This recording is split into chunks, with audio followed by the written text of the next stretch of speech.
Now, following the success of this mission, but before Demo 2, SpaceX will conduct an in-flight abort test, which will prove Dragon's escape capabilities during ascent. This test will tell us not only how Dragon will perform, but what the astronauts will actually experience if there were an actual emergency. After these tests, the NASA and SpaceX team will review all the data and verify that all of the systems aboard have operated as designed. This extremely important step allows NASA to verify that SpaceX is meeting our requirements and can be certified to carry our astronauts safely to and from the space station. The first 2 crew members who will fly aboard Crew Dragon will be NASA astronauts Bob Behnken and Doug Hurley on board that Demo 2 flight test. Then, NASA astronauts Mike Hopkins and Victor Glover will fly aboard the next Crew Dragon mission with 2 international partner crew members who've not yet been announced. Yeah, and these NASA astronauts will not only be the first to fly on Crew Dragon, but they're also continuing the mission of the International Space Station, which is our premier orbital laboratory. It provides an environment to really learn what it takes for humans to live in space for the long periods that we will need to do when we go beyond low Earth orbit. Let's take a quick look at the history of the space station and its role in furthering human space exploration. The International Space Station, a football field-sized, million-pound laboratory flying around planet Earth at 17,500 miles per hour. It's our home in low Earth orbit and the bridge to exploring the far reaches of our solar system. A place to learn what it takes to live, to work, to thrive in space. Thanks to space agencies representing more than a dozen countries around the world, it went from the drawing board to liftoff when the first piece flew into space in 1998. That kicked off over a decade of construction, hauling the station to orbit piece by piece on NASA's space shuttle and Russian rockets. And after the first crew arrived in November 2000, we started an unbroken streak of humans living and working in space. Building on the legacy of past outposts like Skylab and Mir, the International Space Station became the training ground for humanity's next great journeys. Learning how to live in space for extreme periods of time, building and perfecting the technologies necessary to travel to our neighbors in the solar system. It gave us a place right on our doorstep to prepare for the next giant leap into the unknown. And thanks to the station, a new era in outer space is unfolding. What was once the domain of only nations and governments is now populated by a growing space fleet from American industry. Private spacecraft to fly cargo and crew members, new habitats and technologies for future space missions, and an open door for companies, research institutions, and even students around the world to do research in space that have never had the opportunity before. All laying the foundation for a robust economy in space. There have been thousands of experiments, hundreds of spacewalks, endless hours of challenges and successes, all done by humans hailing from countries around the globe. The International Space Station is what we can achieve as a planet when we come together to do the things that are hard. And the work isn't slowing down. Because we're ready for the next giant leap. Because we're ready to go farther. Because what we do and learn along the way is for the benefit of all of humankind. We clearly have an amazing responsibility to continue this research on the International Space Station, and that's what drove the creation of the Commercial Crew Program. And right now, we're about T-minus 22 minutes and 30 seconds away from seeing our first launch as part of Commercial Crew. So let's check in with Lauren and Dan to hear more about today's mission. Thanks, you guys. So for Demo 1, Dragon's estimated round trip is roughly 6 days, and its journey is fairly similar to that of our cargo Dragon when it makes its trips back and forth to the ISS. All right, the crowd's getting into it. Doing a series of system checks just to make sure both Dragon and Falcon 9 are ready for liftoff. The moment we hit T-minus 0 and a successful launch occurs, we'll watch Falcon 9 and Dragon make their ascent until Falcon 9 first and second stages separate and send Dragon on its way to the space station. At this time, mission operators will prepare Dragon for on-orbit ops, and Dragon will execute a series of burns that gradually raise its orbit to align more closely with the space station, as you can see in this animation right here on the screen. As Dragon approaches ISS, it'll hold a few times before making one final push towards the space station, putting Dragon into the same orbital plane as it prepares for its approach and docking maneuvers.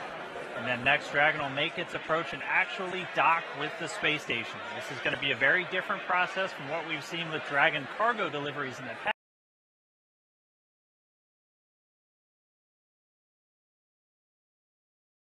Day stop to ISS before preparing to return home. Following successful completion of Dragon's test objectives and cargo loading operations, the ISS crew on board will close out the cabin, perform final system checks, and configure the vehicle for undocking. Once the automated undocking sequence is complete, Dragon will execute 2 departure burns using its onboard Draco engines, pushing it away from the space station.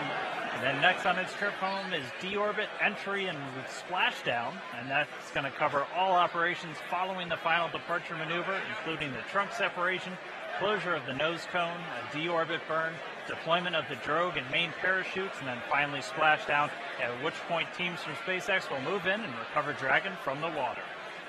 That covers what to expect on this mission without crew, but it is important to remember that this entire operation is also a training opportunity when we do have astronauts on board. So let's go now to NASA's Jennifer Wolfinger at Kennedy Space Center with more on what's going on behind the scenes to prepare for Demo 2. Thanks, Lauren. Ripley may be the only passenger on board this time, but our NASA and SpaceX teams are treating this launch as if Bob Behnken and Doug Hurley are flying in Crew Dragon, because next time they will be. On launch day with the commercial partners, as soon as the crew walks into this room, the suit room, I officially hand them over to the partner. So SpaceX or Boeing officially takes charge of the crew at that point. As NASA's Vehicle Integration Test Office Chief, veteran shuttle astronaut Shane Kimbrough plays a big part in insulating the crew before launch. As teams have been preparing for the uncrewed Demo 1 flight, the crew has been suiting up, rehearsing with support teams what they will do for Demo 2. One major task has been dusting off the quarantine playbook. We didn't have to quarantine the crew this time, but for Demo 2, there's a lot of work that will go into making sure the crew is protected from any threat to their physical health in the days leading up to launch. It takes meticulous planning to make sure everyone who comes in contact with the astronauts is medically cleared to do so. Launch day operations, while the crew's in quarantine, I control the crew pretty much. So from L-14 to launch day, they're mine, so to speak. Just make sure we run the schedules, we keep them in a quarantine situation. Other people aren't coming up to them. On launch day in particular, I'm just making sure they're up, making sure they're moving along according to their timeline so they don't get behind. And making sure they have a chance to connect with their families before they head to the launch pad. One last look at your family and one last time to talk to them and tell them you love them, and you'll be back soon, those kind of things. Right now, the Demo 2 crew is closely monitoring the pre-launch milestones inside of SpaceX's Launch Control Center, including propellant loading that began just a short time ago. The crew is using this morning to train for what will happen on Demo 2. Everything from strapping into their seats to being prepared to abort in the unlikely event of an emergency.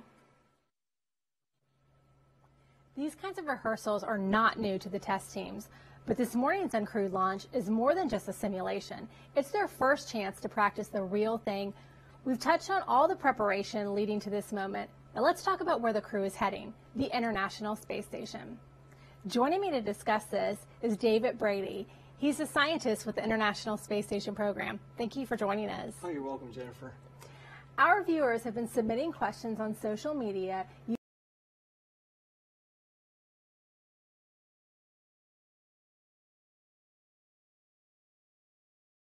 Brady. He's a scientist with the International Space Station program. Thank you for joining us. Oh, you're welcome, Jennifer.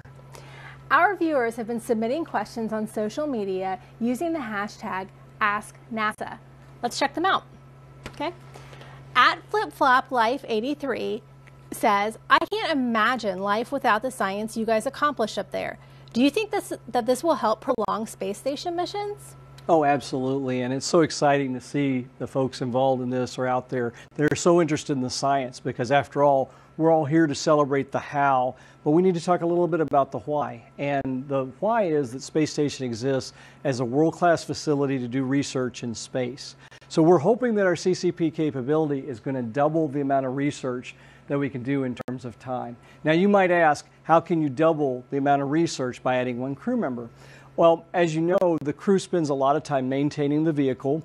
They also have to be available for spacewalks. And for every visiting vehicle that comes and goes, they're an integral part of that.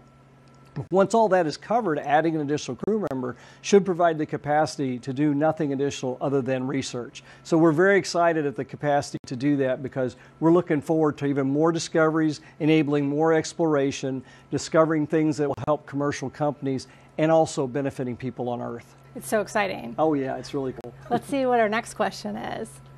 At JCS Amadora asks, will any cargo be returning from ISS with Crew Dragon back to Earth?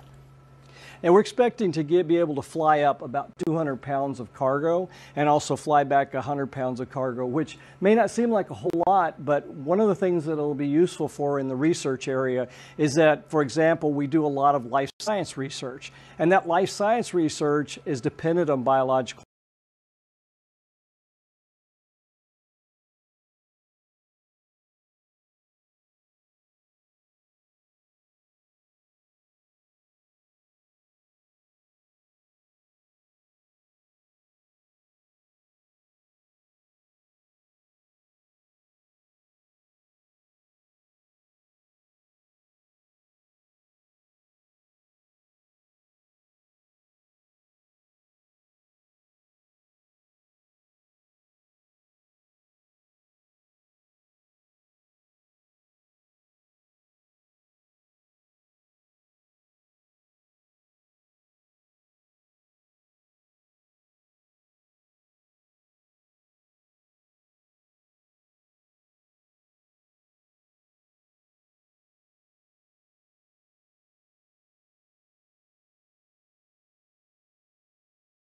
and better launch pad, one capable of sending astronauts on historic journeys to the moon and back.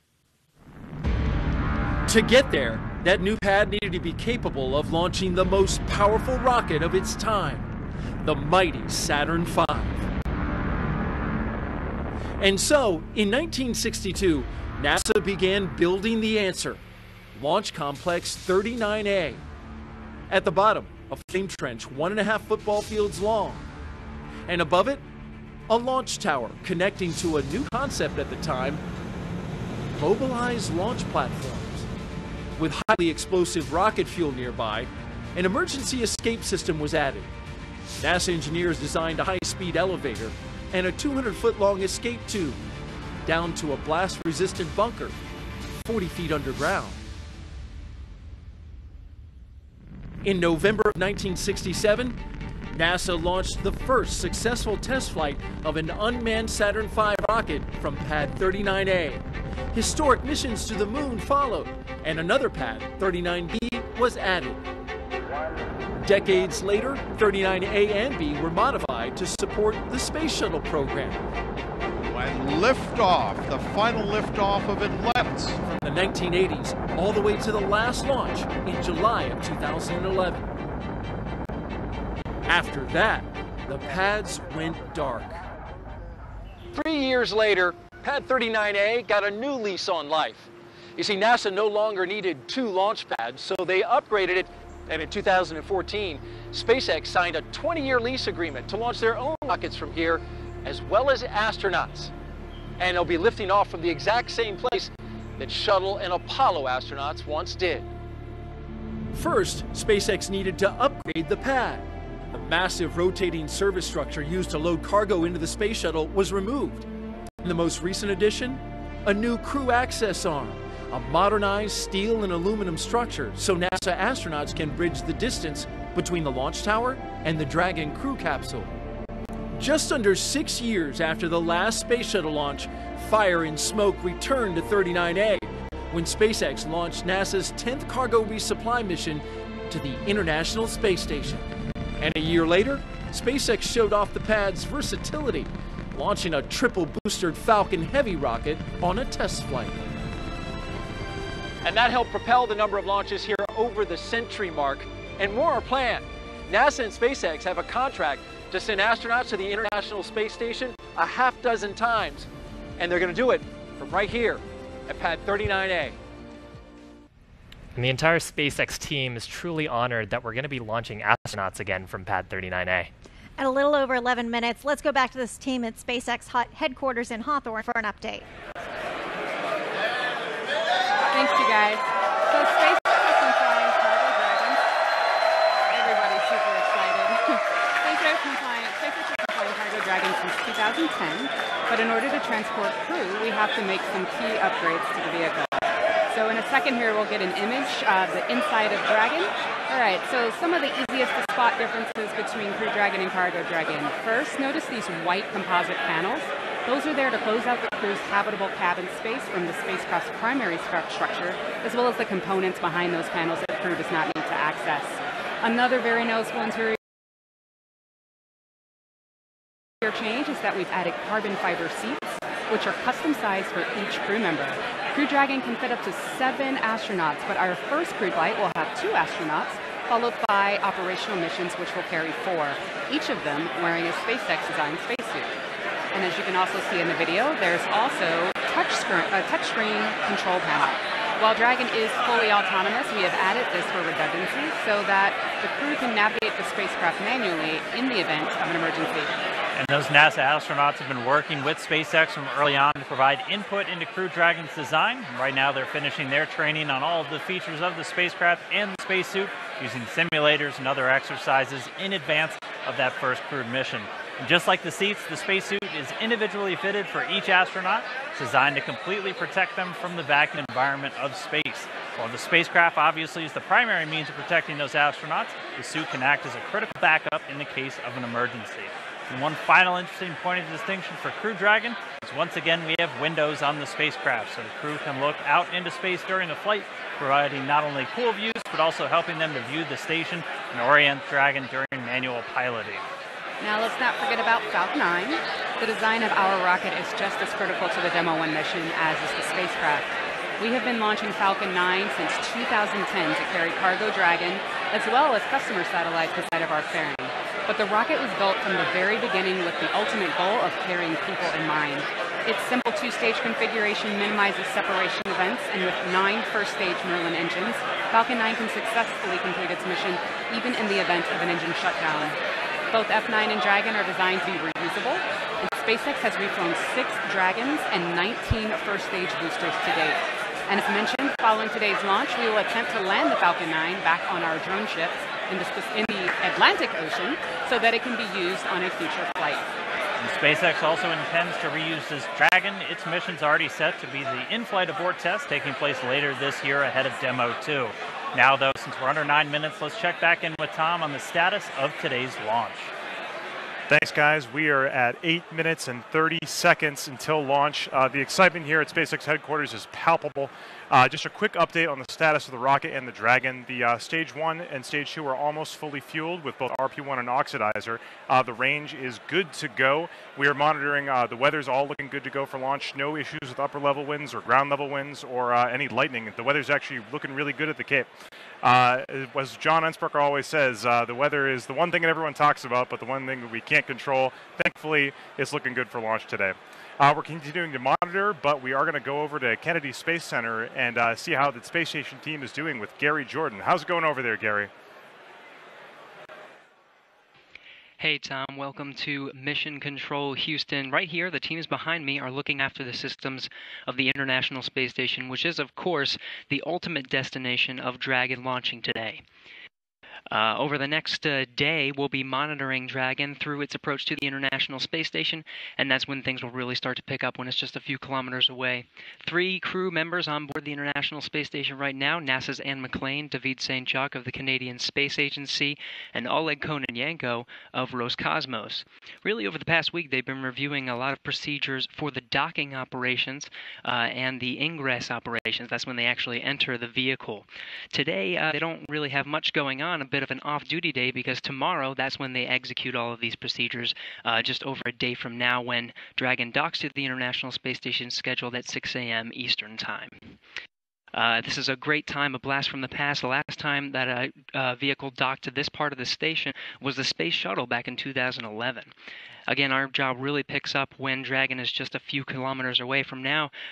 Everything's looking good on the station. Station now 255 statute miles over Central Europe. At the time of launch, station is scheduled to be over Central Iraq. That's how fast this thing is traveling. Dragon's going to spend some time chasing it down. But this is an exciting time. We have new vehicles coming online to launch humans to the International Space Station. Of course, more humans means more science, which is one of the goals of the International Space Station, to do scientific research and learn how to explore further on. We're working with commercial providers as well, not just SpaceX. SpaceX also providing cargo to the space station, but we're also working with international partners. But from here in Mission Control Houston, we're going to sit back. We actually have a view of the pad here on the front screen of Mission Control. Tom, we'll take it back to you to take us through the final moments before launch. Thanks, Gary. We are just moments away from our launch of the first crew demonstration mission to the International Space Station. The Falcon 9 engine chill is underway right now. That gets those turbopumps cold enough to pump the liquid oxygen and RP-1 fuel to the 9 Merlin 1D engines at the bottom of the rocket. Strong back retract will start at about T-minus 5 minutes. That's just 30 seconds from now. And the crew access arm is already in the launch position. Around T-minus 1 minute, that's when you'll hear the call out Falcon 9 is in startup. That means that the Falcon 9 flight computers have gone into startup mode and they are now autonomously controlling the rest of the countdown. At about T-minus 2 seconds, we will ignite the flight computer will ignite the engines, and we will check the power on those engines for a liftoff at T-minus 0 when the hold downs release. Just a reminder that this is an instantaneous launch window tonight. If we have a hold for any reason, we will have to scrub for tonight, but we do have a backup window at March 5th at 1:38 a.m. Eastern Time. The Dragon team has given us the thumbs up for this, that the spacecraft is ready to go. The range is also green, and we're looking good. Like I said earlier, the weather is looking fantastic at the Cape for both launch and recovery.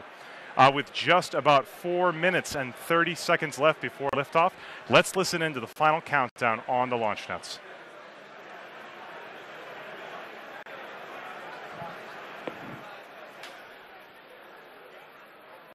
And startback retract is starting. RP1 bleed.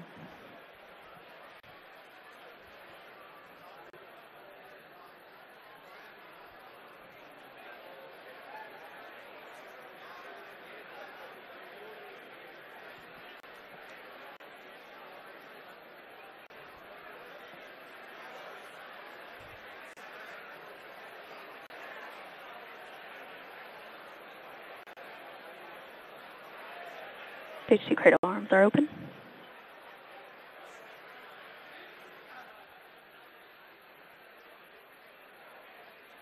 AFTS final setup started.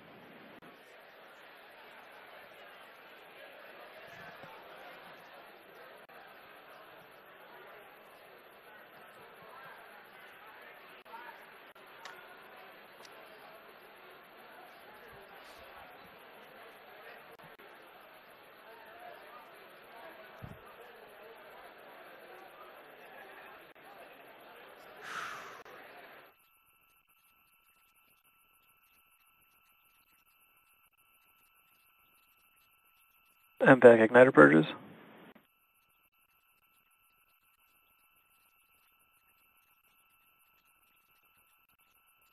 Stage 1 LOX load has closed out.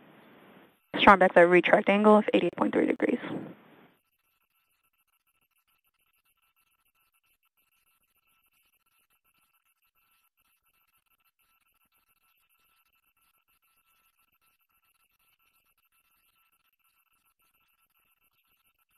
FOGO bleed verification, stage 1.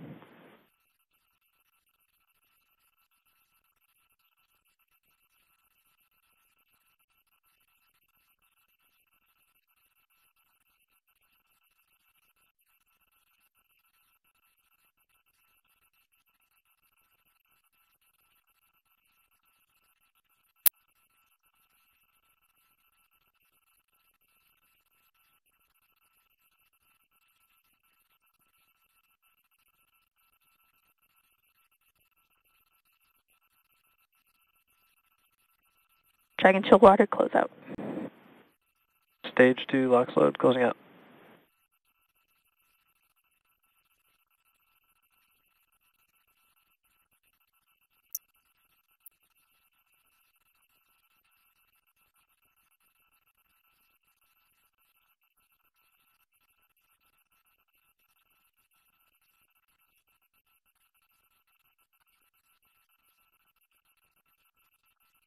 Ground gas closeout is starting.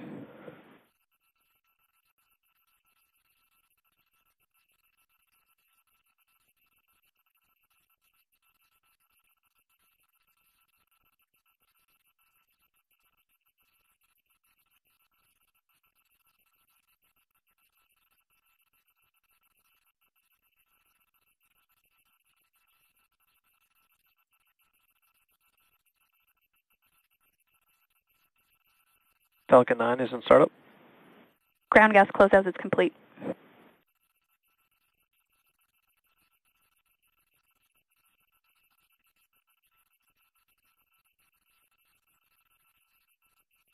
Go for launch. Stage 2 is pressing for flight.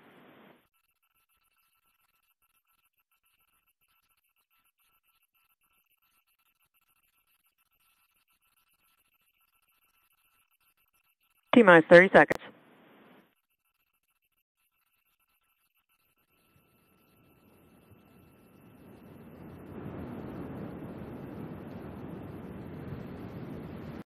Stage 1 pressing for flight. T-minus 15 seconds.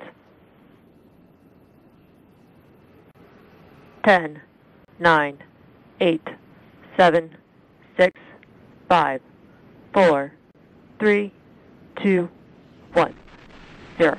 Ignition, liftoff.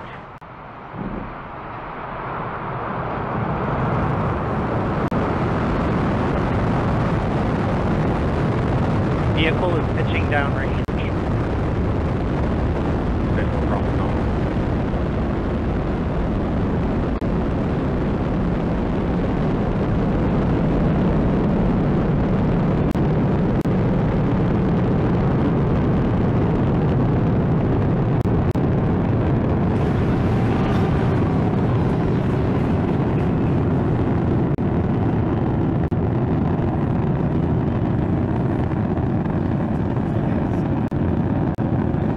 Stage 1 throttle bucket. Power and telemetry nominal.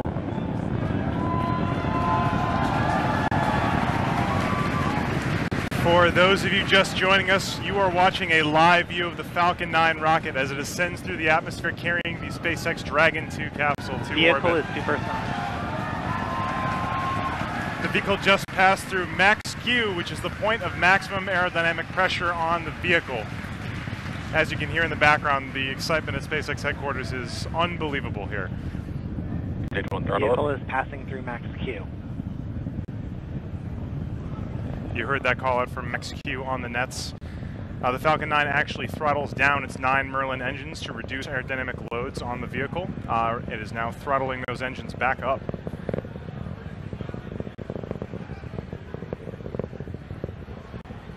Coming up at T plus 2 minutes and 35 seconds is going to be three events in quick succession. The first one is going to be the main engine cutoff, or MECO. That's when the 9 Merlin 1D engines that you can see on your screen right now will cut off shortly before a stage separation at 2 minutes and 38 seconds. Shortly after that, the Merlin vacuum engine on the bottom of the second stage of the Falcon 9 will ignite in what we call second engine start, or SES. That'll be at 2 minutes and 46 seconds. So stand by for main engine cutoff, stage separation, and second engine start coming up in just about 20 seconds from now.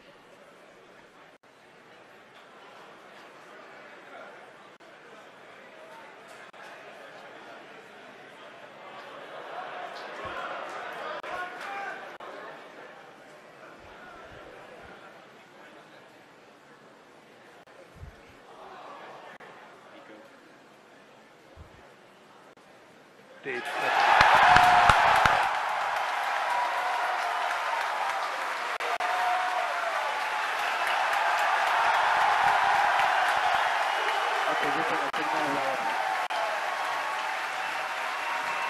As you can hear from the cheering here at SpaceX headquarters, we did have a successful main engine cutoff, a stage separation, and as you can see on the right-hand side of your screen, that second stage engine is currently started and accelerating Dragon towards orbit.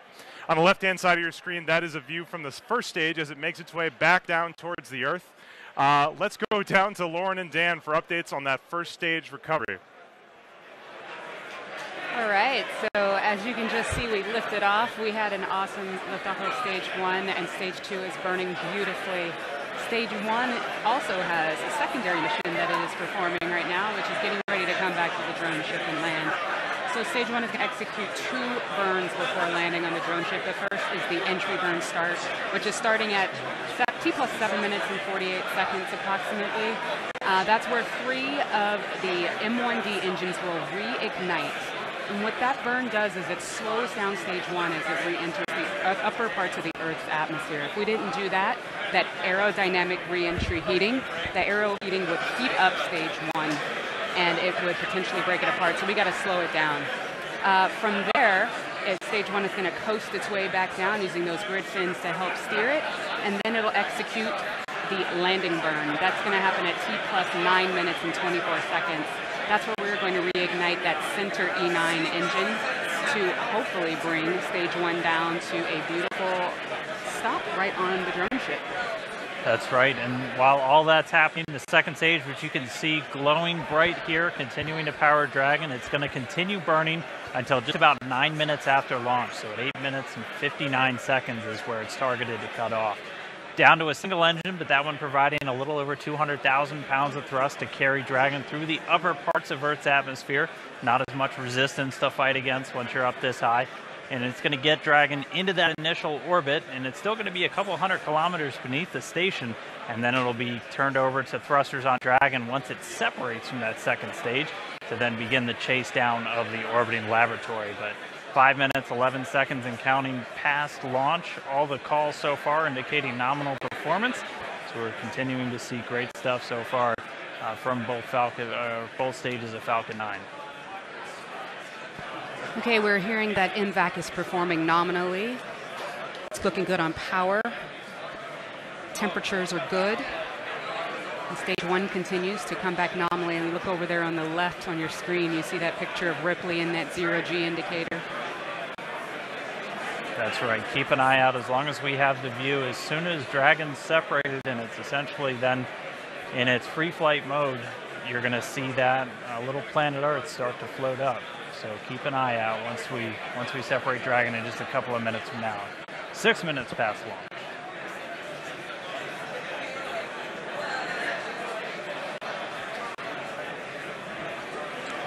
Trajectory continues to be nominal on stage 2.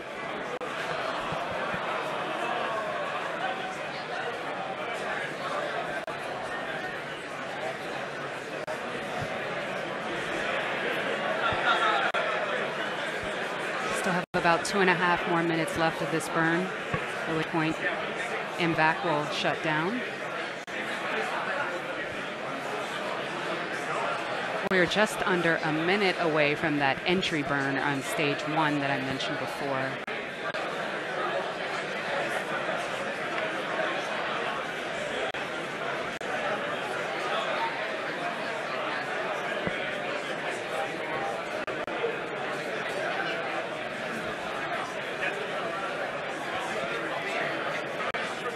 Second stage burn continues to burn nominally.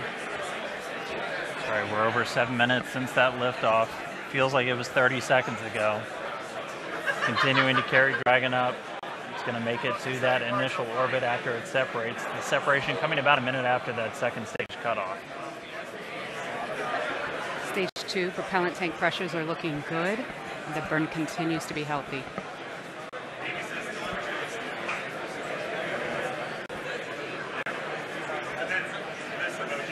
Now coming up in about 10 seconds, that entry burn is going to start. Hopefully we'll have onboard video and you'll be able to watch.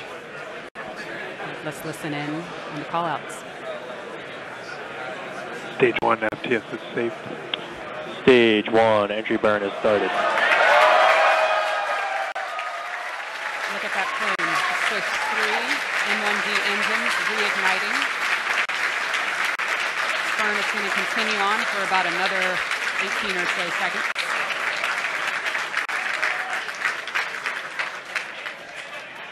Yeah, so a little back-to-back action now as we see stage 1 coming back down towards Earth, stage 2 still making its way up into outer space. The Dragon still nestled on top, getting ready.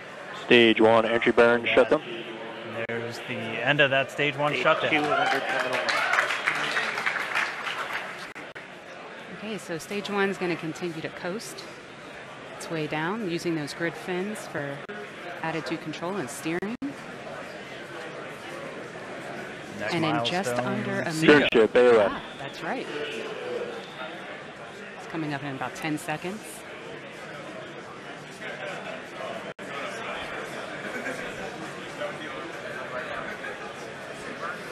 Invex throttling down for Seco.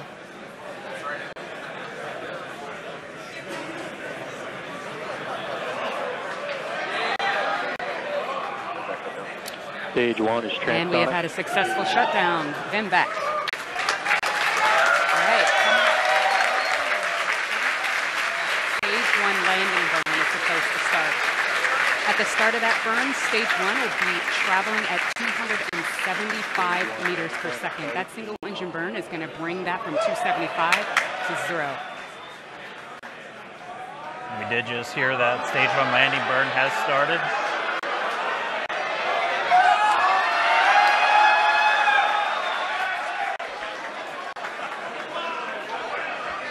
All right, let's see if we get it.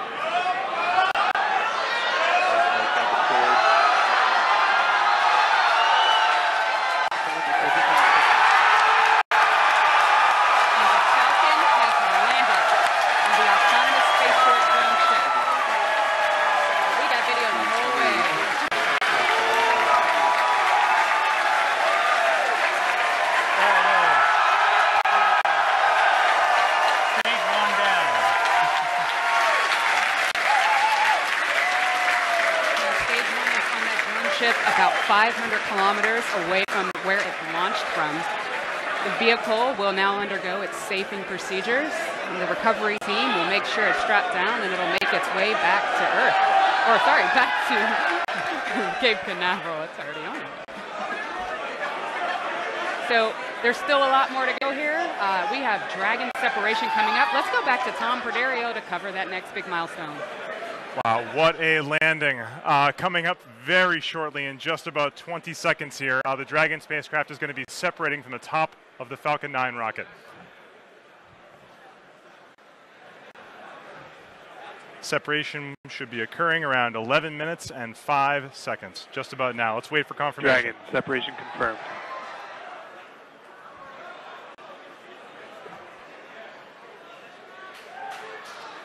And there it is.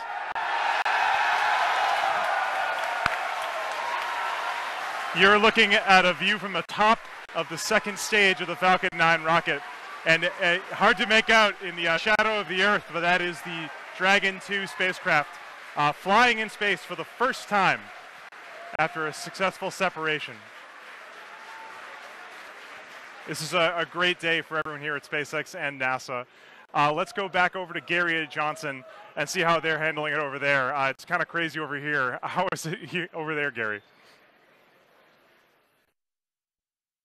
Thanks, Tom. We were definitely enjoying hearing some of the cheers from over you guys. You can actually kind of see behind us. We got quite a number of viewers here in the International Space Station Flight Control Room. Very exciting time that we have now that they're waving.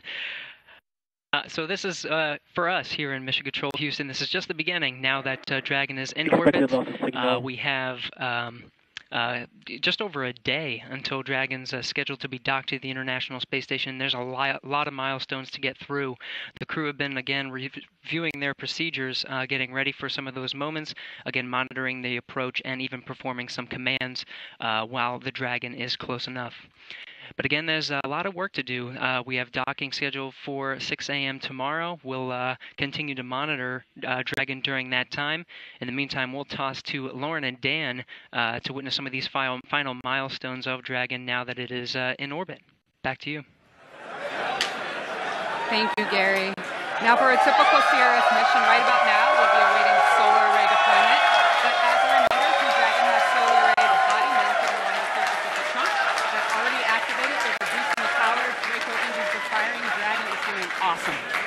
right, and as Tom just mentioned, the nose cone is going to be opening, and that's going to expose those guidance and navigation control sensors and the docking mechanism. And then pretty soon, Dragon's going to execute that series of burns to gradually raise its orbit up to align more closely with the International Space Station. Quick mission overview recap. We had a successful launch of Stage 1 and Dragon, of course. We landed Stage 1 on the drone ship, had video the whole way down. You got to check that out. Dragon has separated, it's activated, and it's now on its mission. So on behalf of SpaceX and NASA, thank you for watching today's broadcast. Thank you for your interest in the mission. And a big thank you to the Eastern Range for helping make today's launch possible. And Crew Dragon's mission obviously far from over. It's going to spend the next day or so on its way to the space station. It's going to arrive in dock just before 6 a.m. Eastern tomorrow, and it's going to spend 5 days attached. To get there, it's going to begin that series of phasing burns to raise its orbit just beneath the space station, at which point we begin that slow and steady approach to docking. We will be broadcasting Dragon's arrival and docking live on SpaceX.com and NASA TV. Our coverage will begin at 3:30 a.m. Eastern Time, so be sure to follow SpaceX and NASA on social media for real-time updates. Thank you again for watching, and hopefully you'll join us for docking. T-minus 15 seconds. 10, 9, 8, 7, 6, 5, 4, 3, 2, 1, 0. Ignition, liftoff.